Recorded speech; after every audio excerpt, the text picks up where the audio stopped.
Hi, everyone. Thank you for joining us for Cocktails and Conversations. While we wait a few more minutes for the others to join the call, please type in the chat some of the answers to these icebreaker questions. Where are you calling from?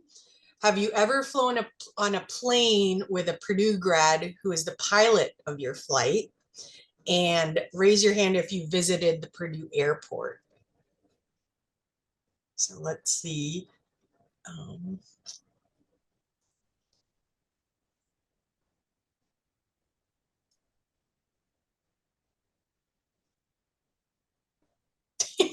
Hawaii. I was like, what? You're not calling it Hawaii.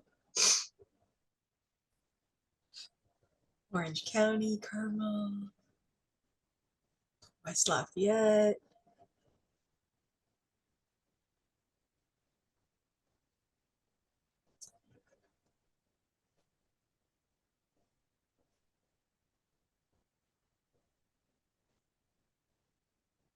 I'll repeat the questions. Where are you calling in from? Have you ever flown on a plane where the pilot of your flight is a Purdue grad? And if you've ever visited the Purdue airport, yes or no? Who has visited the Purdue airport?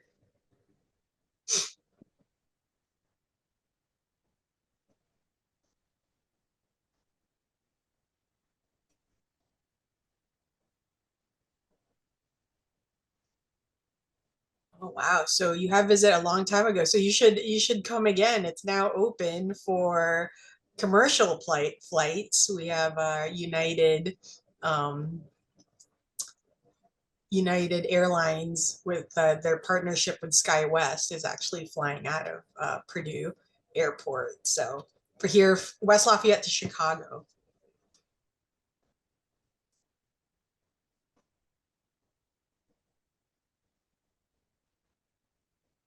Peru, Indiana. Oh yeah. So they're the new airport. It has the Amelia Airport Earhart Terminal. So it's still small. The airport is still tiny, but the terminal is brand spanking new and it's really nice. It's got when you enter in, you have the TSA on the left. Um, you have like the baggage claim in the back, and then you actually have to get on the plane outside. You have to get on a stairs to enter the plane, and it seats like 50 passengers right now.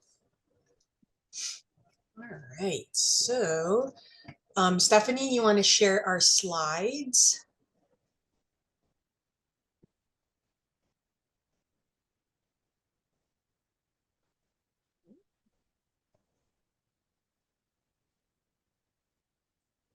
Right, so the next slide, we're just going to go over some Zoom etiquette.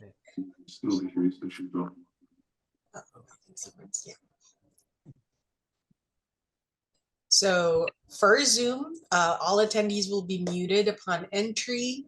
We're going to have, if you have any questions or need technical assistance, type it in the chat. And then we're also recording tonight's event. And so your consent is acknowledged by staying in the session. And we also have a disclaimer. We're honored to have a distinguished representative of the military with us today. So please note that there may be certain questions or topics that they are unable to address due to official policies, operational security, and other professional limitations. And that goes as well for the companies that these pilots and corporate leaders work for. So next slide. So we wanted to remind everyone, we are the Purdue for Life Affinity Network team. Here are QR codes if you want to get in touch with us. Maria Whipple is our fearless leader, senior director. Stephanie Bonebreak is actually, she's the one handling our all our operations. And I'm the senior specialist supporting our boards. And then Tony Johnson is our executive assistant that helps us as well, keep us afloat. Next slide. So just a reminder, we have three three strategic initiatives for every single affinity network. One is mentorship, philanthropy, and engagement. So we have actually 7 Purdue chapter networks that do at least 3 to 5 events based on these initiatives. And then we also have signature engagement, which are staff-led events. So we recently just had the fall luncheon for homecoming. Our next major signature event is going to be in Naples for our Purdue Women's Network brunch. So hopefully you can attend that in Naples. So next slide. And then here's a screenshot of the upcoming events. You'll see our Greater Lafayette is sold out for tomorrow night. They have a dinner series that they do, and then we have a couple of wreath making events. And then our next December cocktails and conversations is with our team, Purdue team athletic physician, head physician. So that's going to be a really, really great December cocktails and conversations. So hopefully you can make that with Dr. Carly Day. And then also a reminder, the Purdue Women's Conference is next June. So save the date for that. And for those who love to go to Boilermaker Ball, who've never gone to Boilermaker Ball, I invite you to join us February 28th. The theme is Midwinter Night's Dream. Usually Spice and I love a theme. So Spice usually has 4 or 5 outfits. I only have 1, but Justin, my husband, is very excited for this theme as well. So we'll see. We love seeing everyone dressed up and celebrating being alumni together. Next slide. I just want to remind everyone that we have drink recipes every month on our website, the Purdue for Life .org, and under the women's network. Every recipe is actually posted on there if you want to make another cocktail from any other month. But tonight's cocktail is Sky's the Limit. So if you were able to get the recipe today or before today, you're able, or if you have the ingredients, please go ahead and make a cocktail now, because in a few seconds we're going to do a quick photo and cheers to everyone. All right, next slide. Stephanie, I think there's something in the middle, like there's a green. I don't know if everyone else sees that, but we can hopefully ignore that. Uh-oh. Sorry. Little technical difficulties. Well, I will continue. Hopefully we can we'll get to it, because they're really, really fun slides. Each of our panel guests, we asked them to create their slides for their introduction.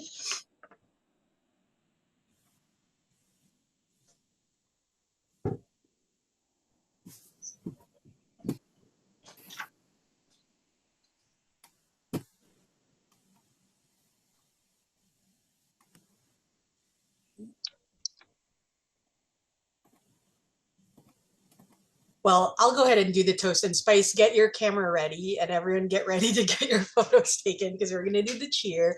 But tonight is especially meaningful. We're gathering on Veterans Day, a time to honor all who have served and sacrificed for a nation. We're proud that among our Boilermaker community, many, including at least one of our guests, have carried that spirit into the service, into the skies and beyond. We're here to celebrate Purdue women in aviation, 4 extraordinary Boilermaker women whose careers span the flight deck, corporate leadership, and even combat missions. Each embodies the persistence, excellence, and trailblazing spirit that defines Purdue. So on this Veterans Day, let's raise a toast to courage, commitment, and connection, and to the Boilermaker women who inspire us all to soar higher. So raise your glass if you have a glass, and then, and then Spice can take, just keep smile. hope Spice is taking some photos. I think she can do it on her gallery. So, all right. I'll give her. Uh-oh. I just want to make sure that my.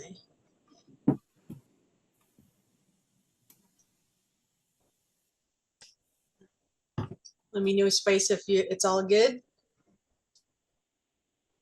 Just texting with her. Oops. All right, so we'll go ahead. So we have Kayla Corcimiglia. I hope I said that right. Please go ahead and introduce yourself and your slide. Yeah, hi everybody. First of all, thank you, Sugar, for reaching out and inviting me to be a part of this panel. I feel very honored and humbled to be invited to speak, so thank you. But a little bit about me, from what you can see from the pictures. I grew up in Indiana. I'm a graduate of Purdue University in 2014 with my undergrad and 2015 with my master's. I started with United in 2018 as a first officer. I'm still a first officer now, but also an instructor pilot on the 737 fleet. You can also see from the slide that I am a wife and a mother of a beautiful 2-year-old daughter who we love bringing around the world, traveling to see a bunch of new things, and love cooking and Purdue basketball. Great. Next slide. We have Sarah. Can you hear me? Yes, now we can Oh, hear. okay. Hi, I'm Sara Hagen. I also grew up in Indiana. I grew up in central Indiana, closer to Shelbyville. I learned how to fly as a teenager when I was a junior in high school. I got my private pilot license the year after my dad did. And I graduated from Purdue's flight program in 2008. It did take me 3 years after graduating to get an airline job because there was a recession in 2008, if you remember. But I have been employed continuously as an airline pilot since 2011. I'm currently with Delta Airlines flying the Airbus 330 on international flight routes. And for my pictures, I can't remember, I can't see it. Oh, there it is. That top middle picture is a Purdue picture from when I was flying the King Air. And I am also a wife and a mother. I'm married to a United pilot. And I have 2 daughters who are currently kindergarten and 3rd grade. So thank you also for including me in your panel. Thank you for being here. And then we have Siren. Hello, everyone. I'm Vanessa Mahan, or you can call me Siren. Either one is fantastic.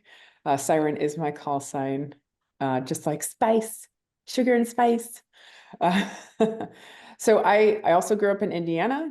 I went to Purdue and got my bachelor's degree in synoptic meteorology. Graduated December 2002, which is the same time I got my commission. So I was part of Detachment 220 at Purdue University, which was a game changer for me. So thank you so much again, Sugar, for having me. Anything Purdue needs, I am there. I love supporting Purdue events. So being here, it fills my heart, and love the support that we always get from the Purdue Women's Network, especially. So I, graduated, became commissioned as a second lieutenant, and went to flight school. I ended up flying the F-15E, which is that top left picture, and also the bottom middle.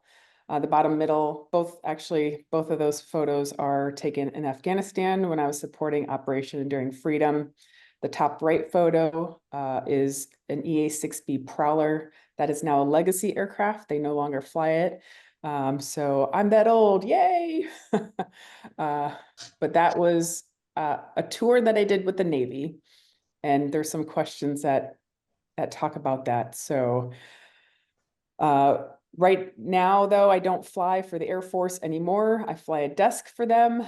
I'm currently the commander of the 701st Combat Operations Squadron out of March Air Reserve Base in California. I have about 40 airmen that are currently deployed. So, you know, sending them all the love and support on, especially on Veterans Day, is very meaningful for me. And let's see, I'm the wife of a naval aviator. So we met in flight school, and he is way better looking than Tom Cruise. So yay. He's a We have, Purdue grad too, right? he's not, he's the other Not. black and gold school. So he went to CU. So Okay. boo. But we make exceptions for the Navy and for being the wrong black and gold school. It's okay.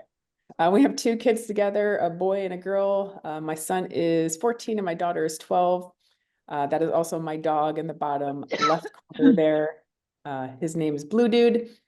And I love supporting women in aviation. I do fly little Cessnas now, and I'm calling in from Alaska. So we recently moved to Alaska. I have not yet flown here, but that is on my to-do list once we kind of get settled, is to find a plane to rent and fly around Alaska. Happy to be here. Thank you, Sugar. Oh, you're welcome, Sarah. And you should fly a seaplane out there. That would be Yes. fun. That's So what my husband wanted to do when we were I there. think that would be really cool. The big fat tire planes and then the seaplanes. I'll take it all. Yeah, yeah. Thank you. And then our last slide. Hey Sarah. everyone. Thank you so much for having me. My name is Sara Zou, and currently I am a senior manager at United Airlines working in our community and market impact team. Sadly, I'm not a pilot. That would be my dream job if I could go back in time and do it again. But I love the airlines. I love traveling. I love being on airplanes. I'm the biggest United fan that there is. So super excited to be here, and same, thank you so much for inviting me and allowing me to provide a different perspective of a life in aviation and in the industry. I grew up in Indiana as well, and I went to Purdue. I graduated in 2011. I studied political science, so I took a very windy road to get to the world of aviation. But since I was little, I grew up. My dad is Chinese, and my mom is from Michigan. So we have traveled my whole life, and I flew on United a lot growing up, and that was my way of getting to my family in China and getting back home. So it's very special to me and near and dear to my heart. At Purdue, I was in the All-American Marching Band. I have a twin sister, and we twirled as the Silver Twins. So anytime I go to a football game or basketball game, I'm all here for the band first, the sport second. Which right now with football, maybe that's a little bit better outlook. But yeah, so my twin, actually, I have a fun fact about some aviation history that some of you might know if you've flown United for a long time. My twin sister, she just started working at McDonald's corporate here in Chicago. I live in Chicago now. And in the early 90s, United used to have Happy Meals from McDonald's on their flights for kids. And we did get those Happy Meals. My mom reminded us that we always requested no onions, and we couldn't make those requests on the flight. But it is a full circle moment for us to both be working in these 2 companies in Chicago, in industries that we never fully expected to be in, and super grateful to be in too. So I went to Washington, D.C. after Purdue. I worked for C-SPAN, the television network. I did my master's at Harvard University, and then I moved here to Chicago, where I started working for United, and I've worked in a few corporate functions, and I'm excited to be here today. Thank you Thank so you, much. Sarah. Thank you. And Sarah is actually, I'm gonna announce our new affinity network that's launching in the spring. It's the Purdue Alumni Network for Aviation and Aerospace, and we have a great board. And Sarah is actually the president of that board. So we have we have a few pilots, someone who owns his flight school. We have we have Sarah. So we have great representation from all over the aerospace and aviation industry, and we're hoping, you know, everyone can join us for that affinity network and the events that happen there too. So thank you so much. Yeah, I'm excited. Right Yay. now, our list of people that are interested is very United heavy, so we need some of the airlines So to come through. Delta, Yeah, American, Sarah, I'm gonna everyone, come to you for some names too, so we can Frontier, spread the like word. Yeah. wherever it is, JetBlue, anything, and like I said, it's opening to everyone in the aviation industry, from operations to corporate to pilots to, you know, flight attendants, air traffic control, you know, family. I'm a wife of a pilot, so I keep telling everyone I've always had a healthy respect for pilots, but now that I see what he's been going through and his dream of flying the 737s, the wide body planes as they call it, you know, it's a really, really tough industry and a tough life, honestly. But so yeah, so we're gonna delve into some questions now. These questions are about Purdue, at and beyond Purdue. So for all four of you, and you can go, you know, however you want to go, which order. But what drew you to aviation in the first place, and how did Purdue help prepare you for your path? So who wants to take that first? That question. So what drew you to aviation, and then how did Purdue help you prepare for it? I can go first. Mine will be quick because you all know the life of a pilot. But I mentioned already in my intro that I love traveling. I truly love the mission of an airline of getting people around the world. At United, our tagline is connecting people and uniting the world. And I have experienced many moments in my life that are mostly happy. It's exciting. I'm going to visit my grandparents or I'm going to Disney World. So mostly exciting moments. I've experienced some heartbreaking moments and I'm taking a flight to get there as well. And I think that everybody who flies on a plane is going through something, and I think that it truly is the meaning of connecting people. So I feel really proud that I can contribute to that mission. And then I'll say that Purdue has helped me in the networking and connections that I've made. When I was at Purdue, my degree is political science, and I still love poli-sci, and I love to see what's going on. But what I truly learned was how to learn and how to figure things out. And the education that I had at Purdue helped me there, as well as the network. Thanks, Sarah. I can piggyback up off of Sarah, because mine was very similar. I got into aviation because I wanted to travel the world, and I thought, well, I guess I could do that by flying the airplane, right? So that's kind of where I started.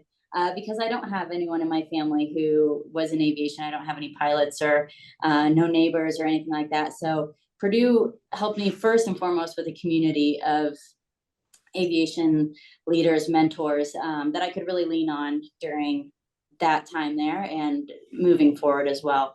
As of course, Purdue also prepared me, you know, with hard work and discipline, you know, with their checklists or just with homework in general, you know, and how to really study for what prepared me for airline training. So multiple ways Purdue really helped get me over the initial hurdles. Thank you. I can go next.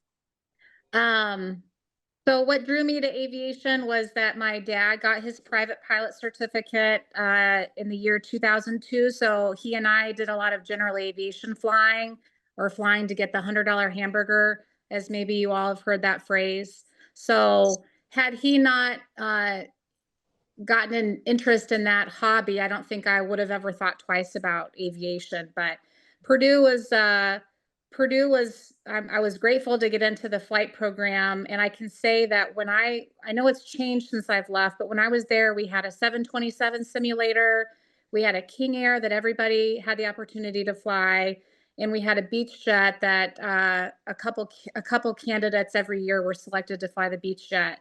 And I'll say that it was a smooth transition. That program, especially the 727 program, really set up us as pilots to learn checklists, flows, how to fly profiles and approaches, how to work as a crew resource management. So if you can learn the 727 like we did for our curriculum at Purdue, then those study skills, I think, like the others mentioned, translated beautifully to learning any other airplane in the future. Very nice. Thank you. All right. So I grew up around aviation. My dad was a private pilot, would borrow a friend's Cessna, would take us flying. We would go to air shows all the time. Oshkosh was a big one for us. My stepmom was a flight attendant for a few different airplanes or airlines out of Midway. And so we traveled a lot when I was a kid too. But I never saw women flying the planes. They were always the flight attendants, or they were always in the booth at the air shows. And I didn't realize that that was something that I could do. So, you know, I grew up in this little bubble that said aviation wasn't for women. But luckily, my dad, I think he wanted me to live his dream, was like, hey, you should go apply for an Air Force scholarship. And I said, sure, why not? I don't know what else to do with my life. So that Air Force scholarship is what tied me to Purdue, because they said, yep, we're going to send you to Purdue with this major, go do it. And such a blessing to go to Purdue. Not only the campus is beautiful, but I've made some of the best friends of my life that I still keep in touch with from Purdue. And when I did graduate and get commissioned, I worked at Purdue at the detachment for about 3 months. And during that time, I did my 20 hours. The Air Force gave us 20 hours to fly in a Cessna. So I got to do my first official flying for the Air Force at Purdue Airport, which is very special to me. I still have that logbook. I still use that logbook. It's got a floppy disk in the back, and all the young instructors that I fly with now laugh at me. So yay.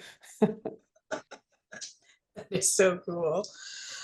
So for our first officers, Kayla and Sarah, what was it like moving from flight training at Purdue to the airlines, to your specific airlines?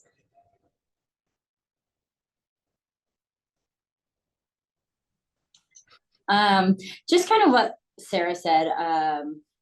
We also, when I was there, we had the Phenom, and there was also a beach jet there at the same time, which I flew both of those. And so it was very disciplined with flows. And with the beach jet, I actually went to a company called CAE and did some training there for a few days. So I was able to translate what I had learned in that experience into, you know, here at United. I'm a part of the training program now. So we go through a week of systems training, and then we go through a week of procedural training, and then we go through a week of like non-normal training, and then we go through a week of training that we would fly like regular missions where things just go wrong the entire flight, right? Just so that we can try to practice for any scenario that we can come up with. So what we did in those, you know, early on stages at Purdue, obviously it wasn't as in-depth as we do here at United, but it was very similar structure even for a few days. So it helped a ton, really.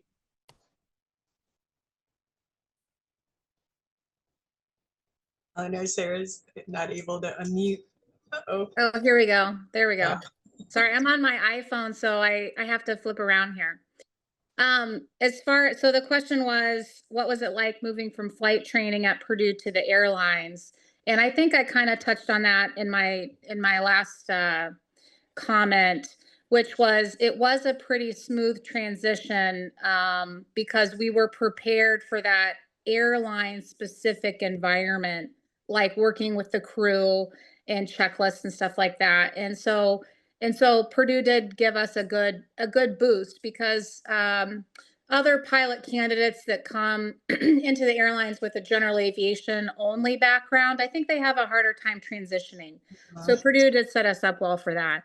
On that same note, though, I mean, I did have to work a number of other jobs for a couple of years. I was hired and furloughed in 2008 due to that recession. So there was a little hiccup in my transition, but those skills did stay with me. So Great, thank you. So for Siren, I know you hit upon why you chose the military route. Why did you stay there? And did you always imagine yourself in a fighter jet? No, definitely not. I think as a little kid, I didn't know what I wanted to be when I grew up. My sister knew right away she was going to be a veterinarian, and that was it. I went from hairdresser to psychologist to teacher, no idea. So, you know, the vectors towards Purdue and towards flying were a game changer for me, because I honestly, I felt a calling to serve that I had never experienced before. And deep down, I always like helping people is one of my core beliefs. So that is why I continue to serve, because one, I think I can make a positive impact on people's lives, not just my airmen, but other folks that I engage with.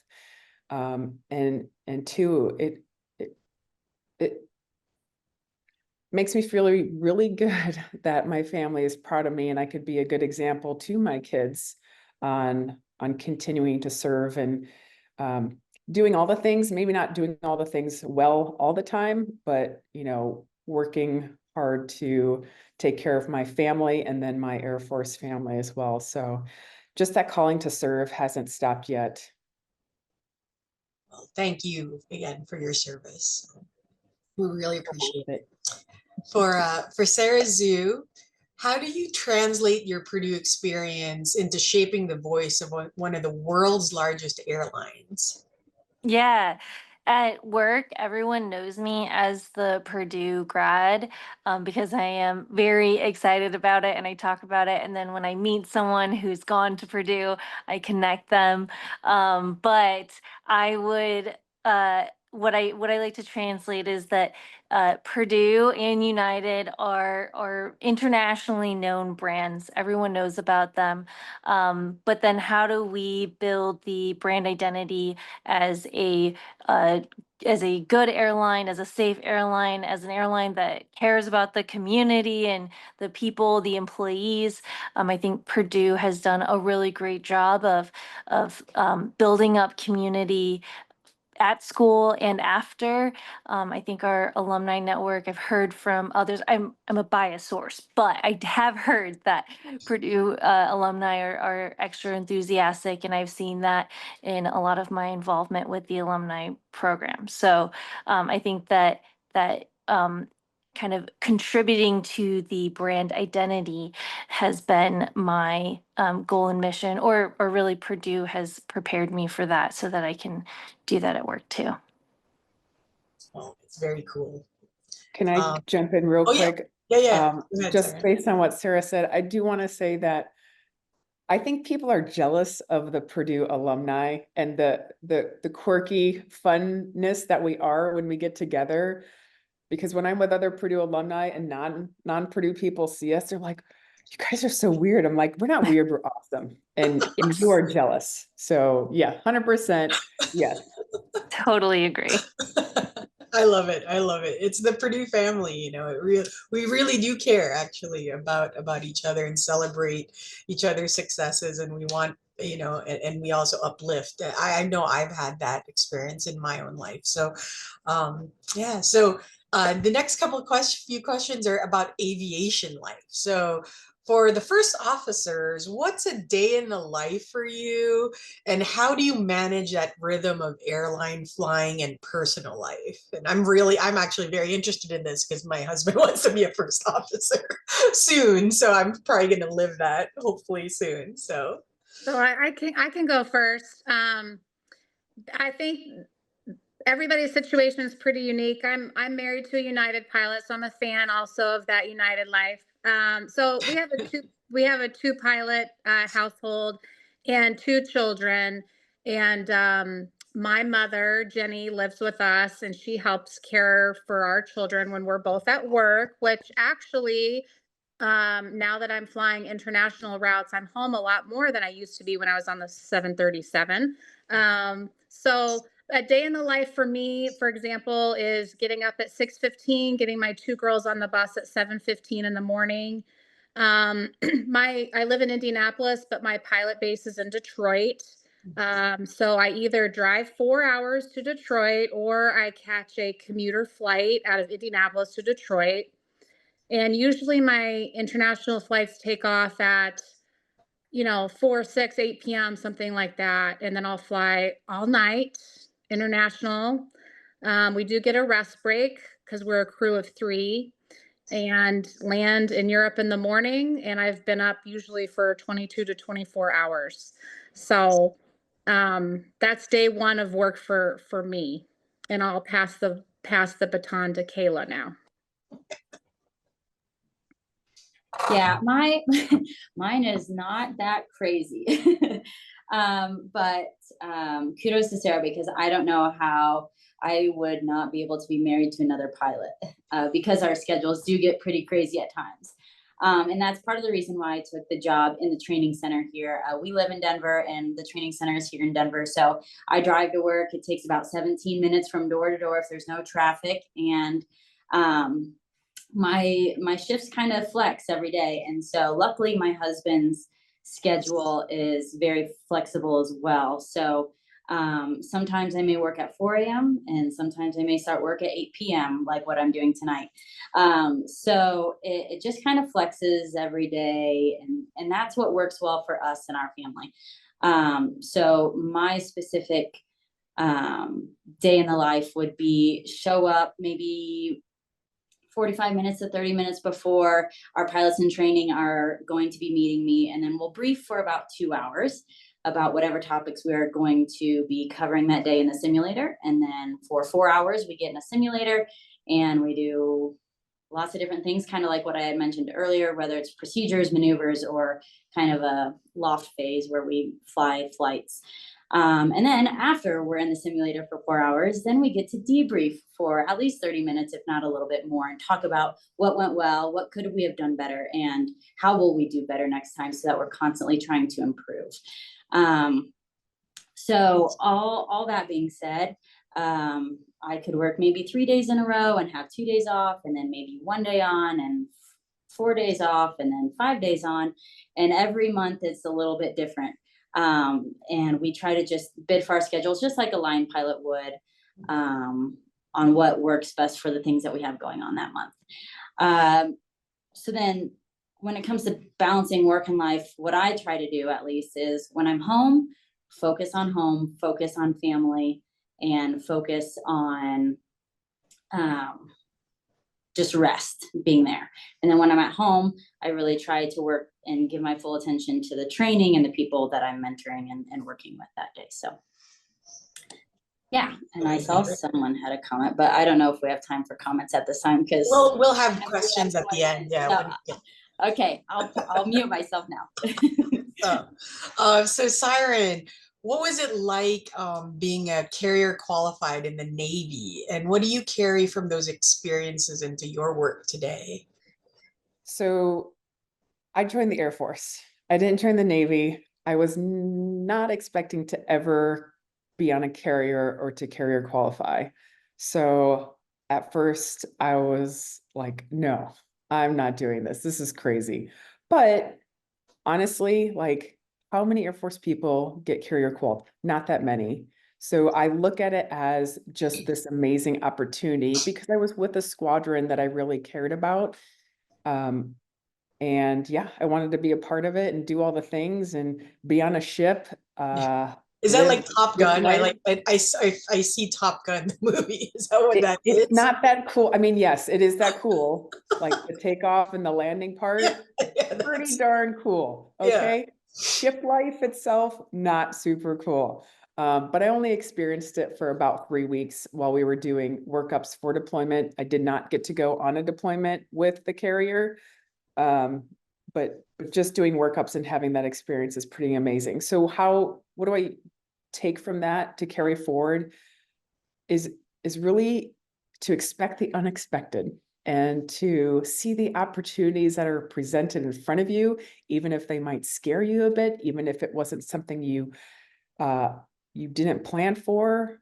Embrace it, try it out, because it might be the greatest thing ever. At a minimum, it might be a really good memory. That's great. Thank you. For our corporate leader, so aviation isn't only about airplanes, it's about brand, trust, and passengers. How do you balance storytelling with responsibility in your role? Yeah.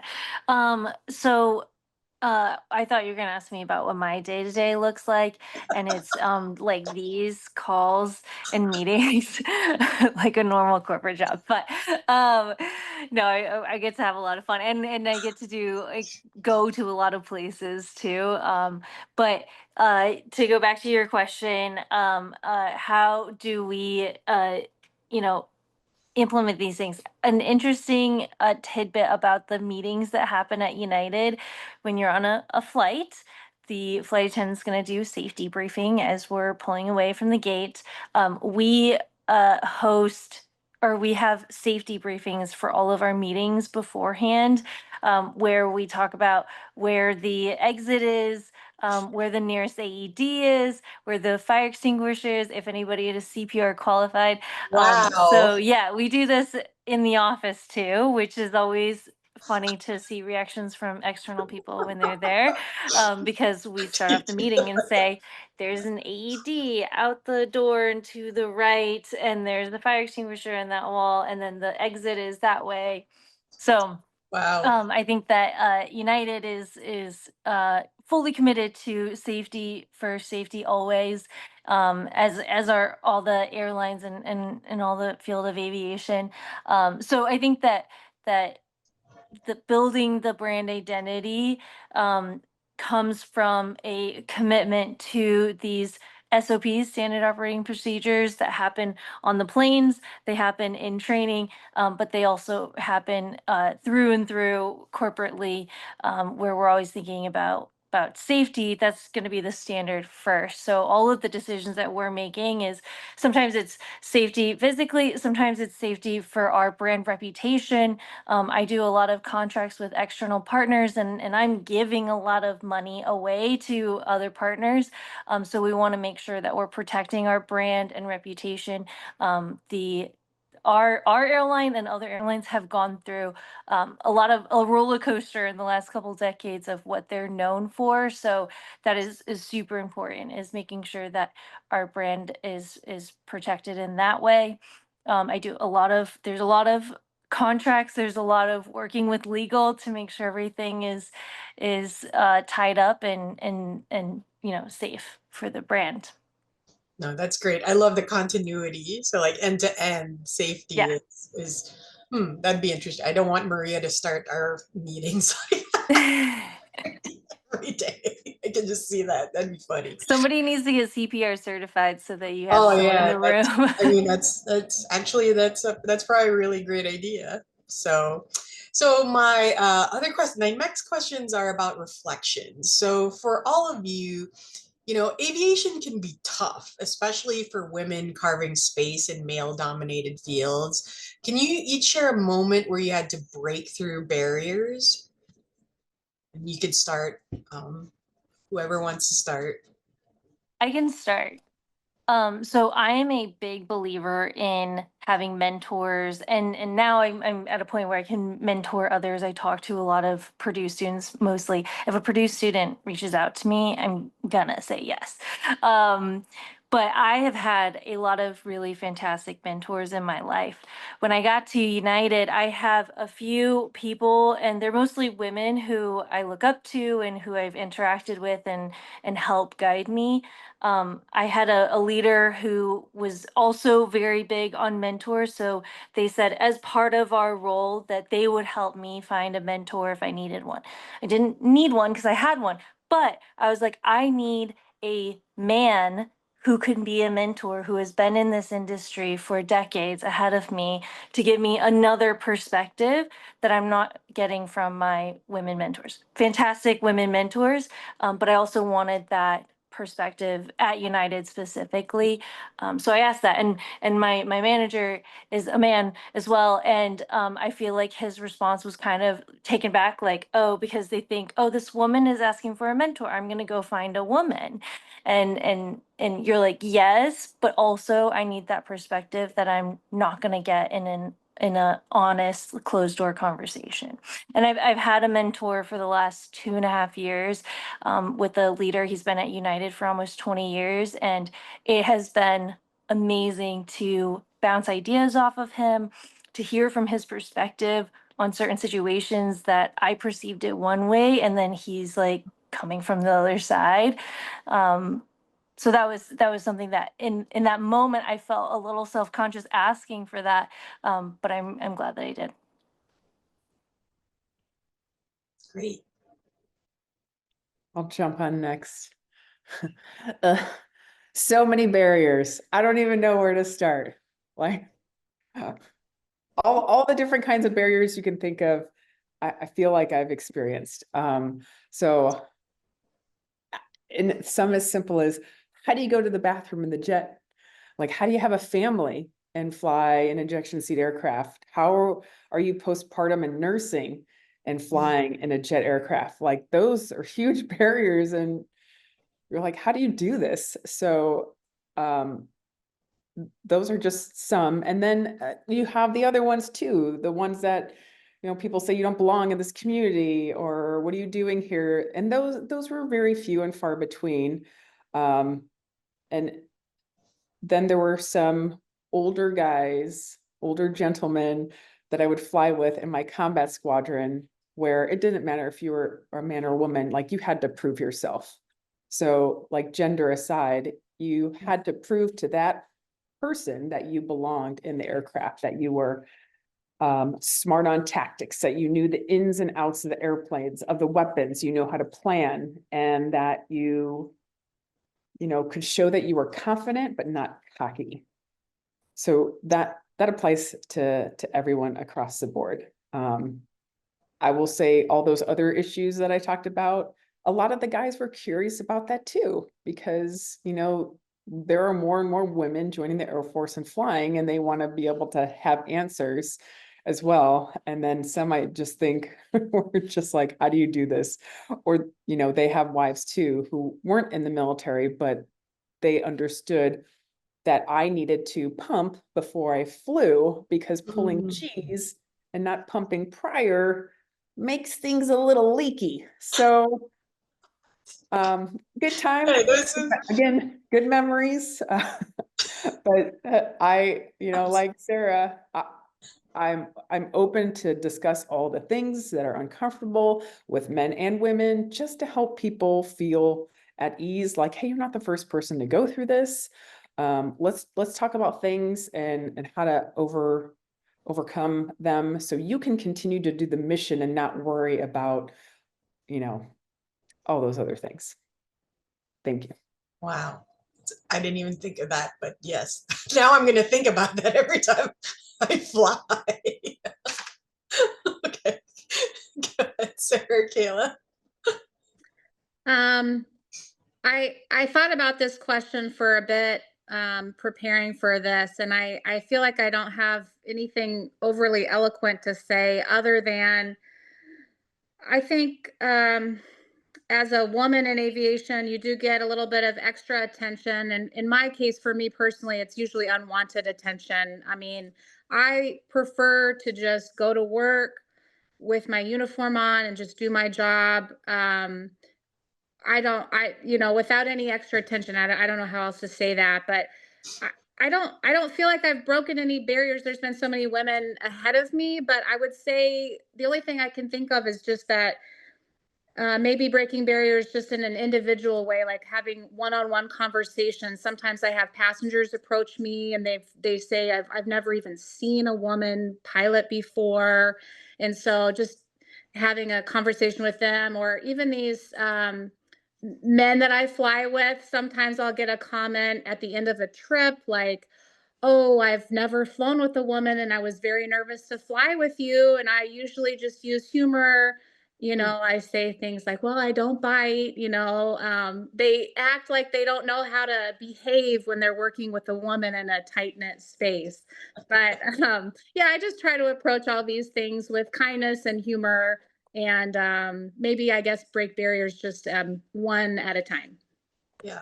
I mean, flying's stressful already. And so when you're right in that tight space. So thank Yeah. you. Yeah, Kayla.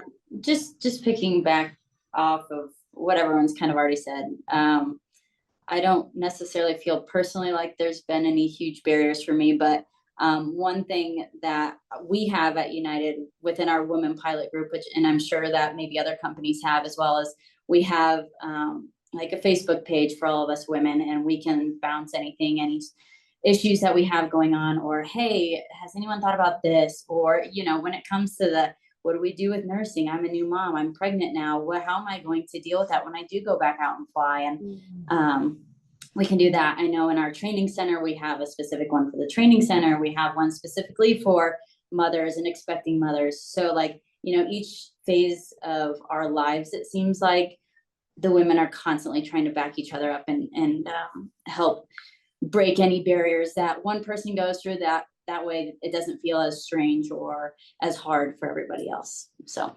That's great. I love that you use like social media in that sense, yeah. like, group and like and to bounce off those, ideas and advice off each other.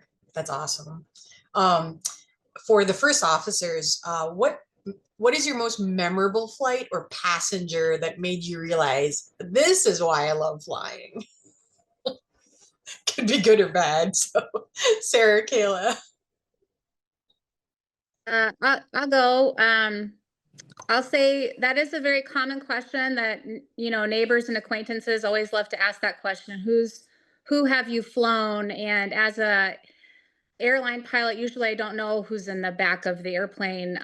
However, I finally have a good answer to this question. I'm not going to say the person's name, but I will say I did fly a member of the British royal family from London to LA last year. And I was just a little bit nervous because it was my leg to do the landing. But I was hoping for a handshake or an introduction, but I got a wave and a wink out of it. So I'll take that. But yeah, and another thing is a memorable flight. When I was learning how to fly, my instructor, who was in his 60s at the time, just a regular training flight together. I remember him looking down at the ground and saying something to the effect of like, Sarah, just look at us up here floating above all those suckers down there. We're having so much fun. And I remember thinking, I was 16 or 17 at the time, and he was in his 60s. And I thought to myself, this guy's been flying for decades and he still finds joy in this job. And that's stuck with me, his being able to find moments of joy decades into it. So that was a memorable moment for me. I love that. And for me, I would say my most memorable passenger that's not my family was Peyton Manning. That was super cool. Got to say hi to him because it was more of a corporate gig than it was for the airline stuff. But the moment that I realized that I was living the dream was when I was on my initial operating experience. We call it IOE. And I was able to fly my parents and my husband from Houston to Philadelphia. We landed, they came in the flight deck with me, and we took pictures and shared some happy tears that, everything was working out the way that we had hoped and planned and prayed for. And they got to spend 30 hours with me in Philadelphia, and it was a great layover. And as we left the next morning and I was waving to him at the gate, I was like, okay, this is really cool. I'm really glad I'm doing this. That's awesome. So I know we only have 6 minutes left, so we're probably gonna just get to these last couple of questions. Maybe we can squeeze in some of the questions in the chat. But so Siren, on this Veterans Day, we especially thank you for your service and leadership in the U.S. Air Force and Navy. Flying 100+ combat missions is extraordinary. What mission or experience taught you the most about courage and leadership? That's that's super hard, because there were so many missions. Specifically about courage and leadership, it's really when you have an emergency procedure where you it's your chance to shine. And it was a home training mission. We were in North Carolina doing a low level, so 500 feet off the ground, 500 knots. We did, pop off the low level. We had to dump some gas. I know it sounds terrible, but we had to dump some gas to make a safe landing. Our dump switch did not turn off. So we were dumping fuel at a very high rate and still pretty far from the airport. Oh, by the way, it was IFR. So we had one chance to make the landing or we were ejecting. And we were a flight of 4, obviously, as the emergency airplane, we took the lead. And just everything kind of slows down, but it's also very fast. So it teaches you that to trust your instincts and to trust the checklist. And it teaches you to trust the crew that you're with to make the right decisions, that when you go through the checklist together, you're doing all the things that you can. We're trusting that ATC is going to clear the airspace for us and the runway so we can take that shot in. And our wingmen around us, that they are clear, but they're also making sure that nothing else is happening, that we're not on fire or anything else. So a lot of trust goes into that. And then again, having that confidence that you are trained and can get through the emergency. Even if your first COA, your course of action, doesn't work out, which is landing, and you're ready for the next one. Yeah. Wow. That's life or death, really, I mean, Yeah. what you do. So I mean, I know people love to ride the rails when they need to. I mean, it was always a great to have option B, but I never really wanted to use it. So I'm glad I never had to. I've had friends that have, and so grateful for that technology and that equipment, but definitely not COA 1. well, I think we only have 3 minutes left. So Sarah, I'm gonna ask you this question. For our United Airlines communication leader, crisis and messaging in aviation can be high stakes. So we just learned. What's the most challenging communication you've had to lead? Yeah, I think that there's I haven't been a part of the teams that have had to communicate about some of the harder news to share, but I think the thing that United does really well is that we communicate fast, we communicate early, and we try to be as transparent as possible, whether it's just a delay or anything that's going on that's impacting our schedule or flights. We're communicating with our customers in a transparent way. And I think that has completely transformed the reputation of United and made for a better experience for our customers.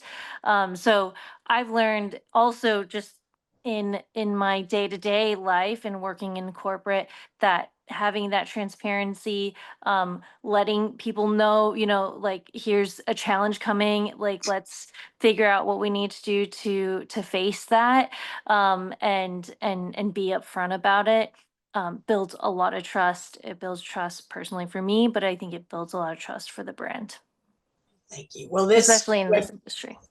this hour went by so fast. We still have so many more questions, but we have to unfortunately end in a couple of minutes. But what an unforgettable evening. Again, on this Veterans Day, we pause to honor all who have served, including our own Boilermakers who've worn the uniform. And we're reminded that leadership and courage take many forms. Thank you to Sarah, Kayla, Siren, and Sarah for your stories, your service, and your inspiration. From cockpits to combat missions to corporate boardrooms, tonight we've seen how Purdue women can continue to break barriers and chart new courses. Here's to our Boilermaker women in aviation who've helped us defy gravity.